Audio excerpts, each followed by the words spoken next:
Welcome to this channel, welcome to marks booster 10th। आज हम लोग क्या पढ़ने वाले हैं?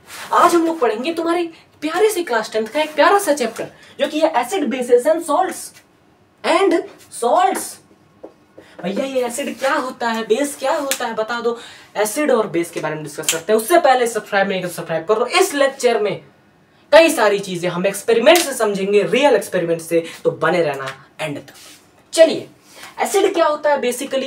बेसिकली एसिड जो होता है वो खट्टा होता है, श्योर होता है टेस्ट में।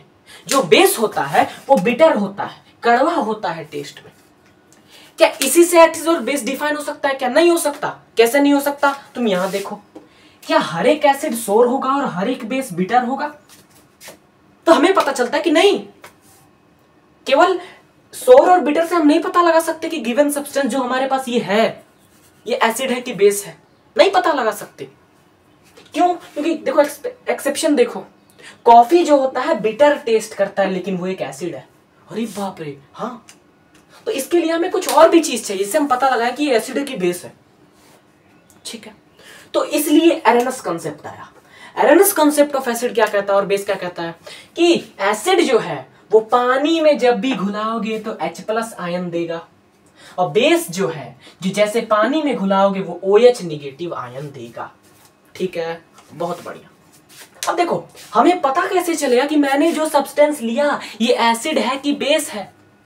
जैसे एसिड भैया, सपोज नींबू एसिड होता है, सिट्रिक एसिड। तो एसिड भैया को जैसे मैं खाऊंगा वो मुझे क्या लगेगा? सोर लगेगा, खट्टा लगेगा।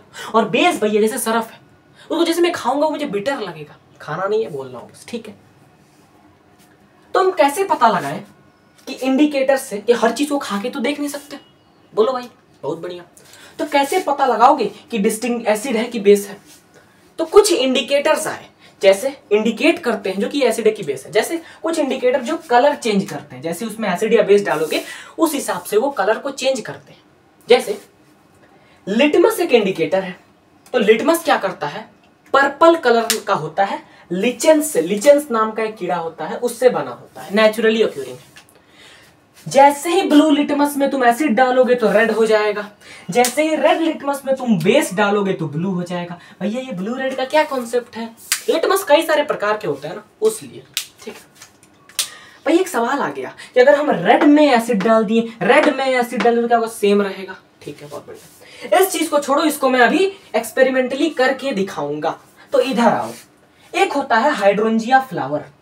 हाइड्रेंजिया फ्लावर क्या करता है? वो अपने ब्लू कलर का रहता है, आराम से, इजी तरीके से ब्लू कलर का वो रहता है, लेकिन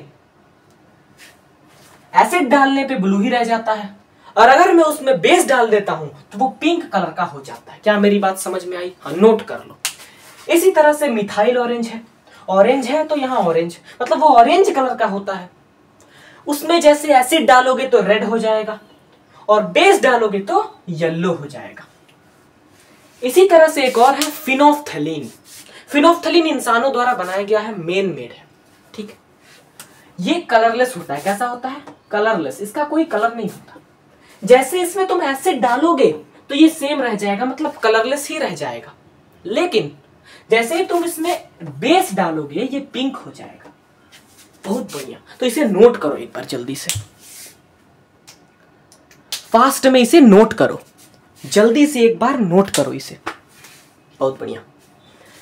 था जी सबसे बड़ी बात कि अब हम करने वाले, पिक्चर तो अभी बाकी था क्योंकि अब हम करने वाले हैं हमारा एक्सपेरिमेंट। तो देखो, एक और इंडिकेटर होता है हल्दी, टर्मरिक।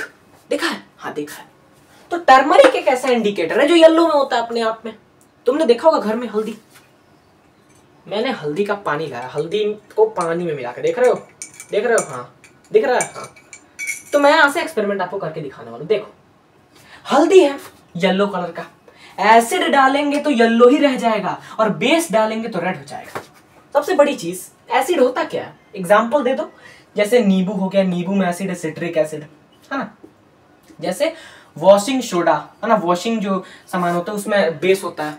ठीक है, कुल मिला जुला के अगर मैं एसिड डालूंगा तो सेम रह जाएगा, मतलब अगर नींबू डालूंगा तो ये कलर येलो ही रह जाएगा। तो चलो देखते हैं कि भैया यहां पर हमारे पास टर्मरिक का पेस्ट है, दिख रहा होगा, येलो, एकदम शुद्ध येलो। बहुत बढ़िया। इसमें मैं कुछ नींबू के बूंद मिला, तो देखो तुम्हारे पास लाके ऐसे दिख रहा है। हाँ, कोई चेंज आया? कोई भी चेंज आया? देखो येलो का येलो ही रह गया, बिल्कुल रह गया। लेकिन अगर मैं इसमें बेस मिलाऊंगा तो ये लाल हो जाएगा। भैया बेस यानी सर्फ मिलाना पड़ेगा। हाँ, तो ये मैंने लाया है सर्फ, दिख रहा है तुम्हें? हाँ, तो मैं यहां पर इसे मिलाने वाला हूं। देखो दिख रहा है, ये जा रहा है इसमें। अब देखो कलर चेंज, किस प्रकार की कलर चेंज हुई है, दिख रहा है? रेड हो गया, रेड दिख रहा है ना? हाँ, तो ये है हमारा, देखो दिख रहा है? हाँ, तो येलो से कैसे रेड हो गया? ऐसे ही इंडिकेटर, मतलब हमें पता चल गया कि जो मैंने इसमें डाला है वो एक बेस था, यानी सर्फ एक बेस था। ठीक है, तो इस तरह से आपका कलर चेंज होता है। बहुत बढ़िया, मजा आया कॉन्सेप्ट्स देख के, मजा आया एक्सपेरिमेंट देख के। जल्दी से नोट करो, फिर मूव ऑन करते हैं। हम लोग देखते हैं कुछ दूसरे टाइप के इंडिकेटर, जैसे ऑल फैक्ट्री इंडिकेटर्स कहते हैं। क्या कहते हैं भैया? फैक्ट्री, ऑल फैक्ट्री इंडिकेटर्स क्या करते हैं? जैसे वो इंडिकेटर्स कलर में चेंज कर दे रहे थे भैया, उन्होंने क्या कर दिया? रंग बदल दिया। देखा रंग कैसे बदले? हाँ, तो ये इंडिकेटर स्मेल को बदल देंगे। ठीक है, देखो जैसे फॉर एग्जांपल ये स्मेल बदलते हैं। फॉर एग्जांपल क्या है? ओनियन हो गया, क्लोव ऑयल हो गया, वनीला एसेंस हो गया। ये तीनों एग्जांपल है ऑल फैक्ट्री इंडिकेटर्स का। ये करते क्या है? ये एसिड में सेम रहते हैं, स्मेल को सेम रखते हैं, लेकिन बेस में इनका स्मेल लूज हो जाता है। ठीक है, ऐसे एसिड डालोगे इनमें तो स्मेल सेम रहेगा, लेकिन अगर इसमें तुम बेस डाल दो तो स्मेल लूज हो जाएगा। ओके, अब एक और चीज है ना, कुछ यहाँ पे चीजें लिखी हुई हैं और इसके अंदर क्या कौन कौन से एसिड होते हैं उनका नाम लिखा हुआ है। बहुत इंपॉर्टेंट है, एमसीक्यू के केस से आता है पेपर में, याद रखना। 4 स्टार लगा रहा हूँ, 5 स्टार होटल है भाई, ये 5 स्टार टॉपिक मिस मत करना। देखो विनेगर के अंदर एसिटिक एसिड होता है, ऑरेंज के अंदर सिट्रिक एसिड होता है, लेमन के अंदर भी सिट्रिक एसिड। भैया नींबू के अंदर कौन सा एसिड? Citric acid. ओके, टमाटर के अंदर, मतलब टमाटर के अंदर ऑक्सैलिक एसिड होता है। कर्ड के अंदर, मतलब दही के अंदर लैक्टिक एसिड होता है, पहले भी पढ़ा होगा। टर्मरिन मतलब इमली के अंदर टार्टरिक एसिड होता है। एंड उसी के साथ साथ एंट स्टिंग या नेडल स्टिंग, मतलब कोई कांटा चुभ जाता है या कोई मधुमक्खी काट लेती, कुछ भी मतलब चींटी कुछ भी काट लेती है, तो उसके अंदर कौन सा एसिड होता है? Formic acid. समझे? Formic acid. ठीक है, बी स्टिंग कौन सा एसिड होता है? Formic acid. ठीक है, ये तुम याद कर लेना, अभी नोट करो जल्दी, फास्ट में नोट करेंगे क्योंकि हमारे पास समय कम है। ओके, तो चलिए अब एक कॉन्सेप्ट पढ़ाता हूं तुम्हें, न्यूट्रलाइजेशन रिएक्शन। Neutralisation reaction. भैया ये क्या होता है? देखो देखो रिएक्शन क्या कहता है कि जब भी हम कोई एसिड लेंगे और कोई बेस लेंगे, तो एसिड और बेस को जब मैं मिलाऊंगा, नींबू और सर्फ को जब मैं मिलाऊंगा, मतलब एसिड और बेस, कोई भी एसिड हो सकता है, कोई भी बेस होता है, कई सारे एसिड है, कई सारे बेस है, तो किसी भी एसिड को और किसी भी बेस को अगर मैं मिलाऊंगा तो मुझे एक सॉल्ट और वाटर मिलेगा। जैसे फॉर एग्जांपल NaOH एक स्ट्रॉन्ग बेस है, HCl एक स्ट्रॉन्ग एसिड है। अब भैया स्ट्रॉन्ग वीक क्या है मैं बताऊंगा अभी, 2 मिनट रुको। ठीक है, तो NaCl और पानी बनाते हैं ये लोग मिलके। तो NaCl क्या है? यहाँ पे कॉमन सॉल्ट जो तुम्हारे घर में होता है, नमक सॉल्ट है, और ये क्या है? ये वाटर है। तो ये है न्यूट्रलाइजेशन रिएक्शन। अब भैया ये स्ट्रॉन्ग एसिड, वीक एसिड, ये क्या है भैया? आज तक तुम्हें पता ही नहीं था। देखो मैं तुम्हें बताता हूँ स्ट्रॉन्ग एसिड क्या होते हैं। देखो बहुत ध्यान से देखना, स्ट्रॉन्ग एसिड वो एसिड होते हैं,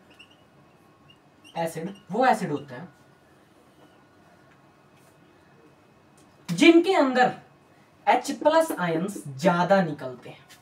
मतलब यूं कह सकते हो कि जब ये पानी में मिलाओगे तो इनके अंदर H+ आयंस ज्यादा मिलेंगे तुम्हें। ठीक है, मतलब एसिड बहुत स्ट्रॉन्ग है। वीक एसिड कब होता है भैया? समझ गए होगे, जब H+ आयंस तुम्हें कम मिले। जैसे HNO3 एक वीक एसिड है, लेकिन वहीं पर HCl एक स्ट्रॉन्ग एसिड है। समझ पाए? हाँ। उसी तरह से स्ट्रॉन्ग बेस का कॉन्सेप्ट होता है, स्ट्रॉन्ग बेस का और वीक बेस का। ये क्या है? तो भैया बेस जब पानी में मिलते थे तो क्या देते थे? OH negative. हाँ भैया याद आ गया। तो जैसे जो भी बेस पानी में मिलके OH निगेटिव देगा और ज्यादा मात्रा में देगा, ज्यादा OH निगेटिव देगा वो उतना स्ट्रॉन्ग बेस है, और जो OH निगेटिव कम मात्रा में देगा वो वीक बेस है। जैसे फॉर एग्जांपल यहाँ पर NaOH एक बहुत ही ज्यादा स्ट्रॉन्ग बेस है, लेकिन कई सारे बेसेस हैं जो वीक बेस है, जैसे CaOH2 हो गया, MgOH2, मतलब वीक बेसेस है, उतने स्ट्रॉन्ग नहीं है। ठीक है। हाँ, तो ये तो तुम्हारी स्ट्रॉन्ग एसिड, स्ट्रॉन्ग बेस और वीक एसिड, वीक बेस का कॉन्सेप्ट। जल्दी लिख लो, नोट कर लो। जाओ, कर लिया नोट? कर लिया नोट। चलिए तो शुरू करते हैं इसी के साथ अगले टॉपिक को। कॉन्सेप्ट देखेंगे डाइल्यूट एसिड और कॉन्सेंट्रेशन एसिड का, कॉन्सेंट्रेटेड एसिड का कॉन्सेप्ट। तो तुम्हारे पास एसिड है, वो डाइल्यूट है कि कॉन्सेंट्रेटेड, ये किससे डिसाइड होगा? डाइल्यूट होता क्या भैया, कॉन्सेंट्रेट होता क्या है? देखो, डाइल्यूट एसिड वो एसिड होता है जिसके अंदर एसिड बहुत कम है लेकिन पानी बहुत ज्यादा है। जैसे नॉर्मली हम लोग एसिड में पानी मिलाते हैं, तो एसिड कम रहेगा, पानी ज्यादा रहेगा तो डाइल्यूट रहेगा, और पानी कम रहेगा, एसिड ज्यादा रहेगा तो कॉन्सेंट्रेटेड रहेगा। ठीक है। हाँ, अब एक बात समझो, अगर मैं यहाँ पे बेस लिख दूं तो सेम चीज हो जाएगी डाइल्यूट बेस के लिए, कि भैया डाइल्यूट बेस और डाइल्यूट कॉन्सेंट्रेटेड बेस क्या होता है? डाइल्यूट बेस वो होता है जिसके अंदर बेस कम है, पानी ज्यादा है। कॉन्सेंट्रेटेड बेस वो होता है जिसके अंदर बेस ज्यादा है लेकिन पानी कम। अब कभी कभी हमें कॉन्सेंट्रेटेड एसिड को डाइल्यूट एसिड में कन्वर्ट करना होता है, मतलब उसका डाइल्यूशन करना होता है। जब ऐसा हमें करना होता है तो हम ये कॉजन का यूज करना। कॉजन हमेशा बोर्ड में लिखना, बोर्ड में आता है ना, 4 स्टार टॉपिक है, 3 स्टार टॉपिक है, बोर्ड में आता है। स्टार कम दे रहा है उसका मतलब ये समझना हर साल आता है नहीं, लेकिन जेन्युइनली आता है। ठीक है। जब भी हमें डाइल्यूशन करना है तो हम एसिड को पानी में मिलाएंगे, drop by drop, drop by drop. हमें कभी भी पानी को एसिड में नहीं मिला सकते, धमाका हो जाएगा। समझे नहीं समझे? ओके, ये तो समझ गए ना डाइल्यूशन का कॉन्सेप्ट, कि भैया एसिड को, मतलब मैं दिखा रहा हूं, एसिड को पानी में मिला सकते हो बट पानी को एसिड में नहीं मिलाओगे। मतलब नींबू का केस नहीं, नींबू तो वीक एसिड, इसमें तो कुछ नहीं होगा। ठीक है। बट हाँ, स्ट्रॉन्ग एसिड की बात हो रही है। ठीक है। अब देखो एम्फोटेरिक मेटल्स क्या होता है। वैसे तो ये चीज तुम अपने 3rd चैप्टर में एकदम डिटेल में पढ़ने वाले हो कि भैया एम्फोटेरिक मेटल आखिर होता क्या है, लेकिन यहां मैं तुम्हें बता दे रहा हूं। कुछ मेटल होते हैं जो केवल एसिड से रिएक्ट करते हैं, कुछ मेटल ऐसे होते हैं जो केवल बेस से रिएक्ट करते हैं। लेकिन एम्फोटेरिक वो मेटल्स हैं जो एसिड से भी रिएक्ट करते हैं और बेस से भी रिएक्ट करते हैं। किस लिए? सॉल्ट और वाटर देने के लिए, एंड वाटर देने के लिए एसिड से भी रिएक्ट करेंगे और बेस से भी रिएक्ट करेंगे, क्या कि वो सॉल्ट और वाटर प्रोडक्ट बना पाए। ठीक है। जैसे Sn हो गया, Al हो गया, एल्युमिनियम हो गया, बेरिलियम हो गया, लेड हो गया, जिंक हो गया, है ना, टिन हो गया।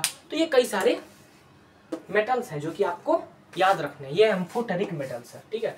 एसिड से और बेस से दोनों से रिएक्ट कर रहे होंगे। ओके, अब हम चलते हैं आगे नेक्स्ट टॉपिक पर, फिजिकल प्रॉपर्टी ऑफ एसिड और बेसिस। देखो इस लेक्चर में हम लोग, ये आखिरी टॉपिक है, अगले लेक्चर में हम लोग पढ़ेंगे इसके केमिकल प्रॉपर्टीज, पीएच, है ना, पीएच की इंपॉर्टेंस और सॉल्ट्स का इंट्रोडक्शन, और उसके अगले लेक्चर में हम लोग सॉल्ट्स खत्म करके चैप्टर को खत्म कर देंगे। बट यहाँ पे फिजिकल प्रॉपर्टीज पढ़ना जरूरी है क्योंकि ये लेक्चर में भी कम समय है। ठीक है। देखो एसिड का फिजिकल प्रॉपर्टी क्या क्या होता है कि एसिड कोरोसिव होता है, मतलब किसी भी चीज को कोरोड कर देता है। जैसे हमारे दांतों को कभी कभी एसिड क्या करता है? कोरोड करता है। हम ब्रश करना जरूरी होता है। हाँ, जैसे हर एसिड को तुम ग्लास में रख सकते हो, ग्लास का जो होता है उसमें, लेकिन HCl को नहीं, क्योंकि HCl बहुत ही ज्यादा हाईली कोरोसिव है। ठीक है, बहुत बढ़िया। तो रखोगे तो भैया तुम समझना। नेक्स्ट चीज सोर होता है, टेस्ट में बता ही दिया। H+ आयंस देता है जब डिसॉल्व होता है, बता ही दिया। मेनली लिक्विड स्टेट में फाउंड होता है, क्योंकि ये केमिस्ट्री है तो कुछ एक्सेप्शन तो होगा ही, ठीक है। दैट मेनली लिक्विड स्टेट में पाया जाता है। इलेक्ट्रिसिटी कंडक्ट करता है। अब मैं तुम्हें बता दूं जानकारी के लिए कि एसिड और बेस तभी इलेक्ट्रिसिटी कंडक्ट करते हैं ना, इलेक्ट्रिकल प्रॉपर्टी तभी शो करते हैं जब वो पानी में डिसॉल्व होते हैं। तो जब तुम पानी में डिसॉल्व करोगे एसिड को तो वो इलेक्ट्रिसिटी कंडक्ट करेगा। और इसका pH लेस देन 7 था, इस पे फोकस मत करो क्योंकि अभी हमने ये पढ़ा नहीं, अगले लेक्चर में हम पढ़ेंगे, ठीक है। ये नोट कर लो। अब देखो बेस का फिजिकल क्वांटिटी क्या क्या होता है। ये भी कोरोसिव होता है कुछ कुछ केसेस में, जैसे NaOH हो गया, KOH हो गया, बहुत ही हाईली कोरोसिव है, छूना नहीं मना किया गया है, ठीक है, मतलब हाईली कोरोसिव है, ठीक है। जैसे कॉस्टिक पोटैश है, ठीक है, बहुत बढ़िया। इसको कहते हैं वैसे तो। बिटर होता है, टेस्ट में मैंने बता दिया। OH निगेटिव आयन देता है जब डिसॉल्व किया जाता है पानी में तो ठीक है। अब देखो हर एक एसिड हर एक बेस इलेक्ट्रिसिटी कंडक्ट नहीं कर पाता है। काहे भैया? काहे कि हर एक बेस पानी में सॉल्यूबल नहीं होता, और तुम जानते हो कि बेस या एसिड तभी इलेक्ट्रिसिटी कंडक्ट करते हैं जब वो पानी में सॉल्यूबल होता है, लेकिन हर एक बेस सॉल्यूबल नहीं होता। जो बेस सॉल्यूबल होता है, जो बेस इलेक्ट्रिसिटी कंडक्ट कर लेता है, उसको हम लोग एल्कालाई कहते हैं, समझे? हाँ, तो एल्कालाई और बेस में डिफरेंस क्या है? बेस होता है जो सारी चीजें उसमें प्रॉपर्टी है, हर एक बेस इलेक्ट्रिसिटी कंडक्ट नहीं करता, लेकिन एल्कालाई में एक स्पेशल चीज है, क्या कि वो इलेक्ट्रिसिटी कंडक्ट करता है, वो पानी में डिसॉल्व हो जाता है, ठीक है। एक और चीज का pH मोर देन 7 होता है, इस पे उतना ध्यान मत दो तो हमने इस लेक्चर में क्या पढ़ा, रिकैप करो। एसिड पढ़ा, इंडिकेटर्स पढ़ा जैसे चेंज इन कलर वाला, है ना, उसी के साथ साथ ऑल्फैक्टरी इंडिकेटर भी पढ़ा, न्यूट्रलाइजेशन रिएक्शन पढ़ा, है ना कोई सारी चीजों में देखा कि कौन कौन से एसिड है, कौन कौन के बेसिस हैं इसमें। उसके साथ साथ डाइल्यूट और कॉन्सेंट्रेटेड एसिड पढ़ा, स्ट्रॉन्ग और वीक एसिड का कॉन्सेप्ट पढ़ा, कॉजन हमने एक पढ़ा, ठीक है। उसके साथ साथ physical properties of acid and bases पढ़ा, है ना, एरेनस कॉन्सेप्ट ऑफ एसिड पढ़ लिया, एम्फोटेरिक मेटल्स पढ़ लिया, ये सारी चीजें खत्म हुई। बेसिकली ये पहला लेक्चर हमारा खत्म होता है। मिलते हैं सेकंड लेक्चर में, तब तक के लिए सब्सक्राइब एंड शेयर करना मत भूलना। नोट कर लो, टाइम दिया हूँ, नोट कर लो। Take care, bye bye.